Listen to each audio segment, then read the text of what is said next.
Assalamualaikum Bu Erna, apa kabar hari ini? Waalaikumsalam. Alhamdulillah saya sehat. Baik Bu Erna, sesuai jadwal besok saya akan melakukan observasi pembelajaran di kelasnya Bu Erna, betul ya? Iya betul. Di kelas berapa? Di kelas 7C jam 1.2 ya. 7C jam 1.2, baik. Sebelum kita melakukan observasi besok, ada beberapa hal yang harus saya tanyakan dalam kegiatan diskusi ini. Beberapa hal itu berkaitan dengan persiapan dan rencana yang akan Bu Erna lakukan dalam pembelajaran besok. Boleh ya Bu Erna ya? Ya boleh, silakan. Untuk yang pertama Bu Erna, pada pembelajaran besok itu materinya apa Bu Erna? Materi yang saya sampaikan kebetulan sudah nyampe norma dan Undang-Undang Dasar 1940. Jadi besok itu tentang norma dan Undang-Undang Dasar. Untuk melancarkan kegiatan pembelajaran norma dan Undang-Undang Dasar, yang sudah Bu Erna siapkan apa kira-kira? Saya sudah menyiapkan yang pertama adalah modulnya, kemudian LKPD dan bahan ajarnya sudah saya siapkan. Jadi sudah ada LKPD, ya. Sudah ada modul, ya. Sudah ada bahan. Satu lagi apa? sudah siap PowerPoint. PowerPoint, oke. Jadi sudah ada slideshow-nya nantinya ya, Bu. Iya. Baik sekali. Kemudian dalam pembelajaran besok Bu Erna, aspek pengembangan kompetensi apa yang ingin Bu Erna tingkatkan besok atau diutamakan? Yang saya utamakan adalah kompetensi dalam pengelolaan pengajaran di dalam kelas ya. Dari keaktifan anak yang utama, anak bisa berpendapat, mengeluarkan idenya ya, dan kemudian bisa presentasi di depan tanpa rasa malu dan takut. Jadi kalau saya kesimpulkan, berarti yang ingin dikembangkan adalah bisa mengelola kelas agar anak itu lebih aktif dalam pembelajaran, berani berpendapat, berani menjawab, berani berpresentasi. Oke, baik. Kemudian strategi yang akan Bu Erna lakukan agar kompetensi yang ingin ditingkatkan itu tercapai bagaimana?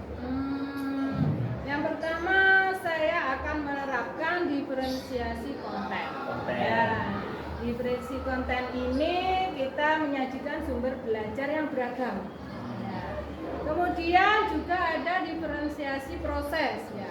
Diferensiasi proses ini ada diskusi, ceramah, tanya jawab dan presentasi ya, di depan kelas.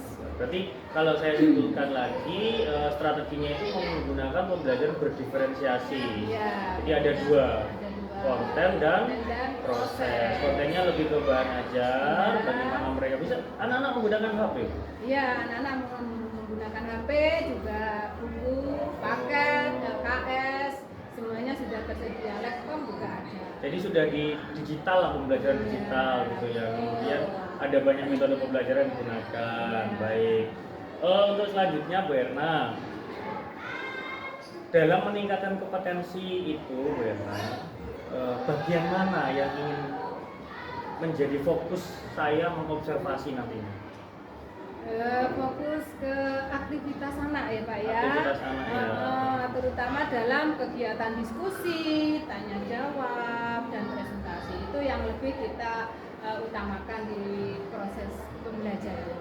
Baik, berarti nanti saya akan fokus pada kegiatan anak. Jadi ini lebih ke pembelajaran yang berpusat pada murid ya Bu ya. Iya, pembelajarannya. Jadi muridnya harus aktif, gurunya memfasilitasi. Ya, kolaborasinya siswa. Kolaborasi siswa baik dengan sesama siswa maupun dengan gurunya gitu ya. Ya.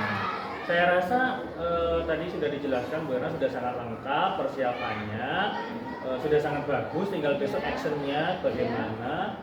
Kemudian harapan yang Bu Erna inginkan dari proses observasi kita besok apa Bu? Harapan saya adalah dengan adanya observasi ini saya mendapatkan umpan balik ya. Umpan balik serta saran yang konstruktif ya, membangun gitu Ya, saran yang membangun untuk meningkatkan kompetensi saya dalam pembelajaran. Jadi sudah sangat lengkap sekali. Saya rasa tadi tinggal besok actionnya semoga berjalan lancar. Amin, amin. Nanti juga kita sambil evaluasi diri, refleksi. Nanti juga saya belajar bagaimana pembelajaran di Bu Irna mungkin bisa saya gunakan di pembelajaran saya. Iya. Saya rasa sudah cukup Bu Irna. Apakah mungkin ada yang mau ditambahkan? Saya kira itu sudah cukup Pak. Penjelasan saya sudah jelas. Mungkin tidak ada lagi sudah. Ada lagi. Tinggal actionnya ya, Iya, sama tinggal refleksi setelahnya itu. Iya. Baik, kalau begitu terima kasih Bu Irna. Assalamualaikum. Waalaikumsalam warahmatullahi wabarakatuh.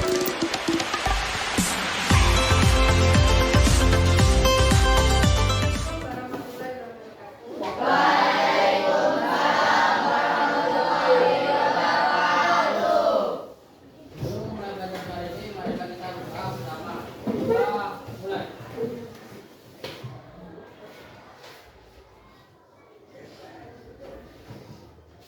Ya, selesai.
diberi sanksi karena mempunyai kesalahan.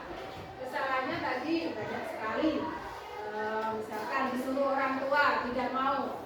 Ayo, misalkan kakak ini, Farhan, tolong ibu belikan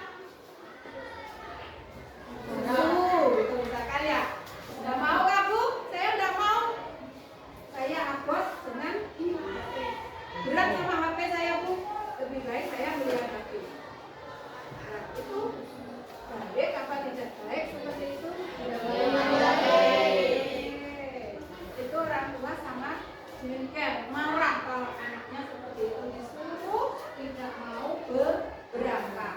Nah, tolong kalian itu perhatikan kalau orang tua memberi perintah ya, menyuruh kalian harus siap ya, siap berangkat apapun itu yang diperintah sama orang tua.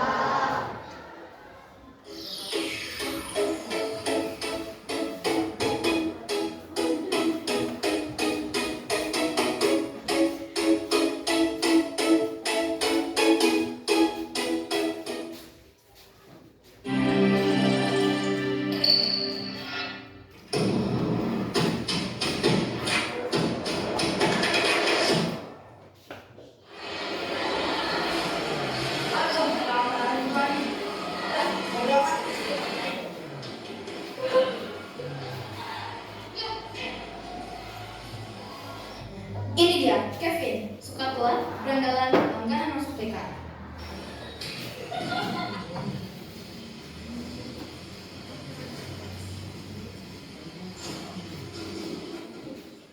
Kenapa kamu terlambat? Ini dia, Pak Fano, guru BK, guru terjejak di sekolah kita. Musuhnya murid-murid nakal. Maaf Pak, Apa alasannya kamu terlambat? saya mau kesiangan Pak. Kok bisa? Nanti siang kamu tolongan saya ya. Iya, maaf Pak. Kita absen ya. Kevin, Hadir Pak. Adit. Kalau ini Aje, murid baik, tapi kadang ngeselin sih. Pokoknya dia kesel deh sama Nando. Hadir Pak. Nah, Ini Renard, murid baik-baik sih dia. Pinter banget kalau matematika, tapi saya agak emosian. Iya Pak.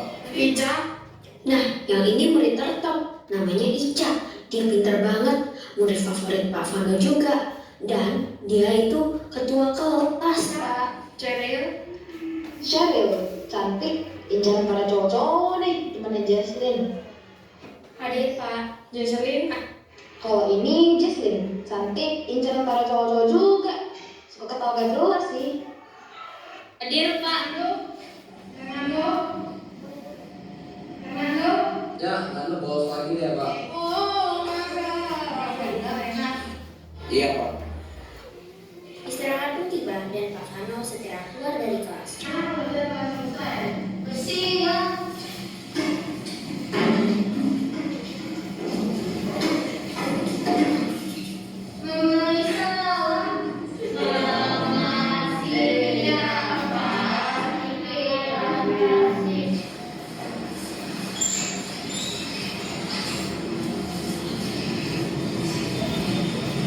Lalu Ica, Aji, dan Renat segera menyusul Nando yang sedang berada di kantin. Dari video tadi ada permasalahannya. Yang pertama ada perilaku negatif apa saja yang dilakukan oleh siswa-siswa di dalam video tersebut.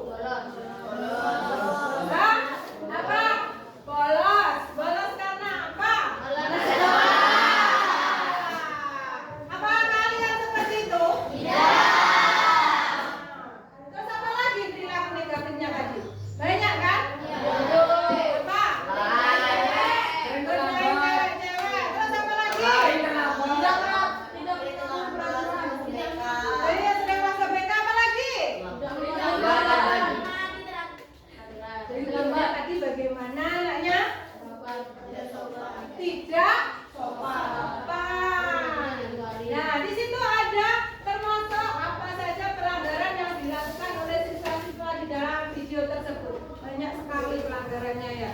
Ya. Yang pertama tadi duduk di atas meja. Itu melanggar norma kesopanan. Karena tidak boleh duduk di atas meja. Kalian melakukan seperti itu duduk di atas meja? Tidak.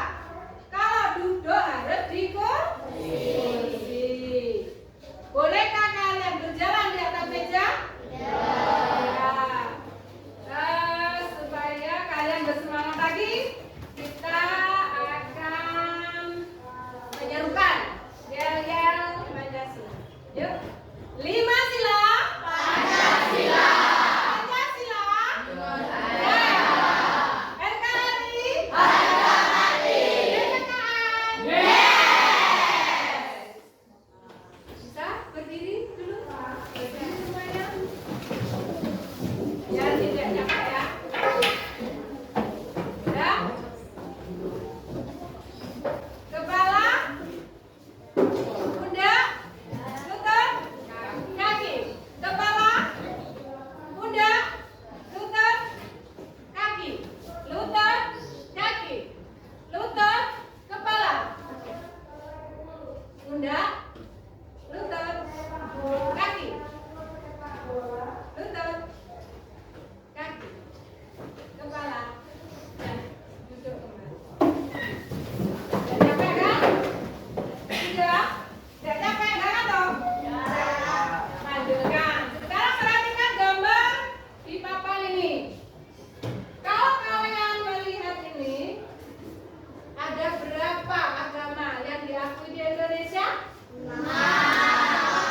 Apa saja? Islam, Hindu,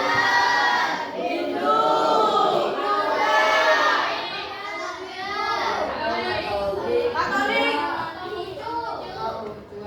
Nah, ini kan sudah sesuai sudah melihat ini ya. Sebentar lagi saya bagikan ini kalian pelajari. Kamu tulis di gambar itu apa sih tanggapan kalian, pendapat kalian. Enggak, kalian perhatikan dari gambar-gambar itu. Jawabannya langsung diisi di sini ya. Kamu melihat di buku apa sih norma? Kamu lihat di situ norma agama itu apa? Yang bawa HP, HP-nya dilihat di HP-nya juga. Dari ini LKS-nya juga dibuka bukunya. Ini di sini kan juga ada ini. Kamu pakai HP. Kamu nggak bawa, berarti lihat. Kalau yang ini pakai, biar itu pakai. Pakai.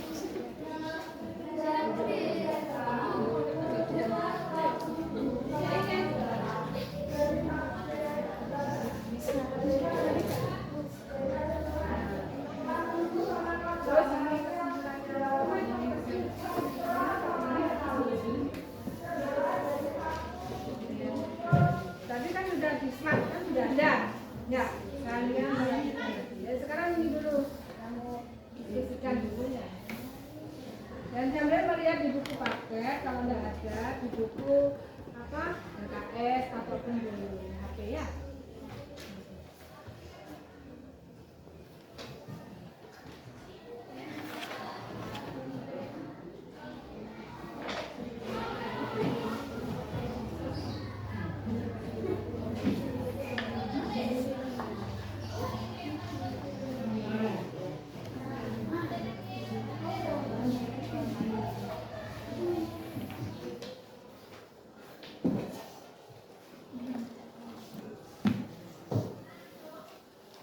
Sudah ditemukan jawabannya?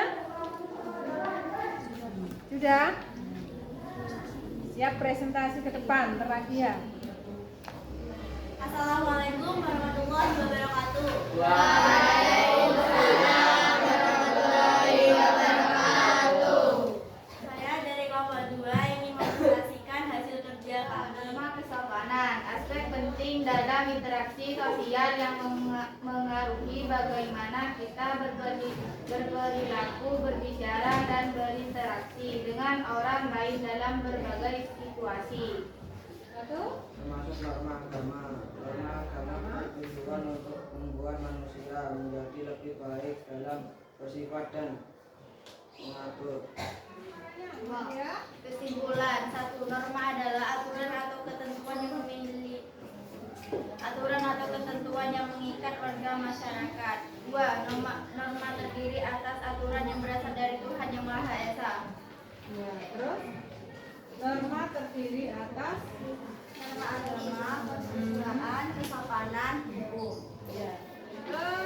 Sekian presentasi dari kelompok kami. Wassalamualaikum warahmatullahi wabarakatuh. Waalaikumsalam warahmatullahi wabarakatuh. Ya, berarti kan ada beberapa agama yang diakui di Indonesia. Ada 6 agama. Ya, ada agama Islam, Kristen, Katolik, Hindu, Buddha, dan yang terakhir Konghucu. Nah, ini gambar yang kedua adalah apa ini? Gambar apa ini? Norma apa ini? Kesusilaan. Norma kesusilaan itu dari hati nurani kita, ya. Kalau niat kita pengen membantu, tanpa kita disuruh, kita udah jalan, ya apa tidak? Ini langsung mereka membantu. Perhatikan. Nah, dari tadi kita sudah belajar norma, ya. Ini kesimpulannya. Norma memiliki arti aturan maupun ketentuan yang sifatnya mengikat suatu kelompok orang di dalam masyarakat. Jadi norma itu mengikat pada kita, mengikat pada kalian. Kalaupun kalian di dalam kelas, ya, aturan itu berlaku, ya, kesepakatan yang kalian buat berlaku.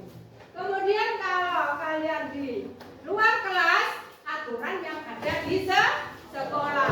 Kalau kalian di masyarakat, aturan yang ada di masyarakat. Kalau kalian di rumah, aturan yang ada di rumah yang sudah dibuat oleh orang tua kalian. Ya. Dari pembelajaran hari ini, apa yang kalian dapatkan? Apakah kalian senang enggak di pelajaran ini? Apakah kalian sudah paham mengenai norma? Kamu mendapatkan apa? Manfaatnya kamu belajar ini, norma itu apa? Mengerti tentang apa? Paham. Mengerti tentang norma, pengertian norma. Terus penerapannya. Terus apa lagi? Jenis norma. Apa? Mengetahui jenis-jenis norma, macam-macam norma. Ada berapa tadi macam-macam norma? Untuk pembelajaran berikutnya kita belajar tentang tindakan norma yang ada di sekolah maupun di masyarakat. Ya, cukup sekian. Kita belajar tentang norma. Assalamualaikum warahmatullahi wabarakatuh.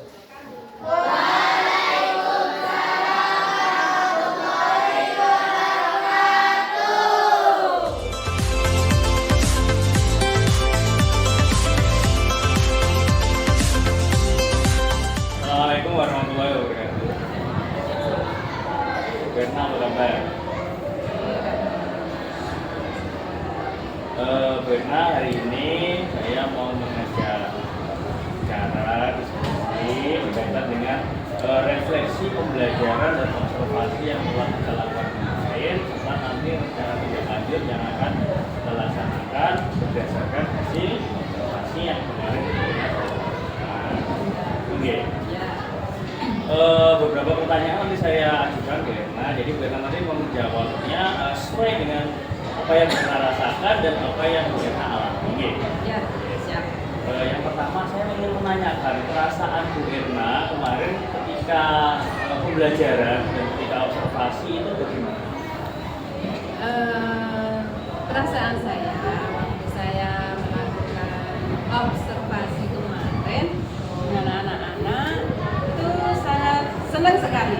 Terus terang saya senang meskipun ada beberapa materi yang tidak optimal. Ya, kenapa saya senang? Karena baru itu mungkin ya saya pakai PPT baru bisa. Oh gitu, jadi sangat antusias. Iya, sangat antusias. Saya senang sekali anak-anak melihat itu kayaknya ya juga memperhatikan dengan baik dan beda. Kayak biasanya saya terangkan tanpa PPT dengan pakai PPT. Jadi kemarin itu yang menarik sudah mulai digitalisasi pembelajaran. Iya, pakai digital ya, senang anak-anak. Kemudian bagaimana menurut Bu Irma performa ketika kemarin mengajar? Apakah sudah puas atau ada beberapa yang masih belum optimal? Kalau saya kurang puas, saya sendiri itu kurang optimal di situ ya Pak ya, dalam menyampaikan materi ya. Meskipun sudah ada PPT-nya, tapi ada beberapa yang belum saya rasakan belum puas. Mungkin dari segi suara saya kurang keras ya, kurang keras karena badan saya waktu itu kurang fit juga, terus kebetulan kurang tidur pokoknya. Jadi ini sebenarnya masalahnya lebih ke masalah keadaan. Keadaan ya, saya waktu itu memang kurang enak badan. Ini kalau saya boleh menyampaikan hasil observasi saya gitu kemarin ya, ada beberapa yang saya catat. Memang seperti yang Bu Ena sampaikan tadi, saya juga mencatat memang suaranya itu biasanya kan lantang. Kenapa ada beberapa bagian yang suaranya tiba-tiba itu menurun. Kemudian juga ada tiba-tiba ada beberapa jeda, mungkin sedang memikirkan sesuatu. Mungkin kalau saya amati dari belakang itu jeda. Apa itu ya? Mungkin ada pikiran tertentu mungkin yang muncul. Kemudian kalau secara keseluruhan kemarin saya lihat kompetensi yang dicapai kan kemarin ingin meningkatkan keaktifan peserta didik dalam pembelajaran. Jadi kemarin saya observasi sudah ada siswa yang berani bertanya, kemudian ada siswa yang berani menjawab, diskusi juga berjalan lancar, presentasi juga berjalan lancar, kemudian diferensiasinya juga sudah muncul. Kemarin ada konten, ada video, ada gambar, ada juga teks, jadi sudah ada diferensi konten. Kemudian ada diferensi prosesnya juga ada presentasi, diskusi, tanya jawab, kemudian pengamatan, ada 4 peristiwa kalau nggak salah kemarin ya. Kemudian juga siswa juga aktif, saya lihat di kelas 7B Pak. Jadi ada 6 kelompok itu sudah aktif, mereka juga sudah berdiskusi dengan baik. Mungkin ada beberapa hal yang menjadi poin penting. Misalkan pertanyaan pemantiknya buat jadi di awal ini saya lebih senang kalau mungkin lebih bagus kalau pertanyaan pemantiknya lebih banyak dan tidak berupa kata-kata. Jadi bisa berupa gambar, kemudian bisa berupa video yang digunakan untuk memantik anak-anak mereka mau mengeksplorasi materi. Itu saja mungkin kemarin catatan dari saya. Gimana menurut Bu Ira? Apakah sependapat dengan saya atau ada pendapat lain? Saya sependapat dengan hasilnya Pak, karena memang di situ kelemahan saya yang pertama tadi suara, yang ketiga saya sedikit terjeda mungkin karena biasa ada masalah dalam kehidupan saya, jadi saya agak berpikir sebentar gitu untuk saya menyampaikan materi kepada anak-anak. Terus ini saya sudah berusaha untuk melakukan pembelajaran dengan baik sesuai dengan sintak-sintak yang ada, baik presentasi juga ada, diferensiasi konten, proyek dan sebagainya sudah saya munculkan, meskipun ada beberapa banyak kekurangan di sana. Baik, menurut pendapat saya mungkin ada beberapa hal yang bisa dikembangkan lagi ke depan, yaitu tentang kompetensi sosial emosional. Jadi bagaimana kita memanage diri, mengelola permasalahan ketika kita punya masalah kehidupan, ketika kita di kelas, ketika kita belajar, kita mengelola diri bagaimana agar tidak terbawa masalah itu ke kelas. Saya juga masih belajar tentang itu. Nah, saya juga kadang ketika mengajar itu juga suka terlintas masalah. Jadi nanti kita sama-sama belajar, kita diskusi bersama untuk bisa menjadi lebih baik. Gitu. Terus kemudian untuk komitmen. Jadi apa komitmen Bu Herna untuk bisa mempertahankan kompetensi yang sudah baik atau untuk meningkatkan kompetensi yang masih perlu ditingkatkan? Saya akan berusaha meningkatkan kompetensi saya dalam pembelajaran dengan ini Pak, berkolaborasi dengan guru yang ada di SMP 1 dan otomatis dengan siswa. Di mana kekurangan saya harus ini kurang menguasai dalam kelompok ya Pak ya. Kalau saya memimpin kelompok, yang satunya masih ramai mungkin ya, karena saya belum bisa mengatasi semuanya. Saya butuh untuk bertanya kepada baik guru CGP maupun guru-guru yang ada di sini, gimana caranya supaya itu di dalam kelas itu benar-benar fokus ya. Terus tidak ada istilahnya itu ramai itu tidak ada. Dan antara kelompok satu dengan kelompok yang lain dan kelompok yang lainnya lagi itu bisa benar-benar fokus dan tercapai apa yang saya inginkan dalam materi yang saya sampaikan. Jadi lebih kolaborasi untuk belajar mengelola kelas, mendampingi seluruh kelompok Ya, tentunya saya seperti itu. Dan saya berharap ya nanti dalam pembelajaran saya berikutnya di kelas-kelas yang lain saya bisa lebih optimal lagi, lebih baik lagi. Itu yang saya harapkan. Nanti kita berkolaborasi bersama, kita cari solusinya bersama, dan kita masih sama-sama belajar. Ya. Itu saya rasa cukup. Bu Irna, mungkin ada hal yang disampaikan dari Bu Irna tentang observasi kita dan refleksi kita hari ini. Saya kira saya sudah puas Pak dengan saya menyampaikan unek-unek saya yang ada, gimana caranya saya bisa benar-benar mempraktekkan pembelajaran dengan baik. Baik, itu saya rasa sudah cukup Bu Irna. Terima kasih. Nanti kita tinggal tindak lanjutnya bersama-sama, melakukan bersama menjadi lebih baik. Terima kasih Bu Irna.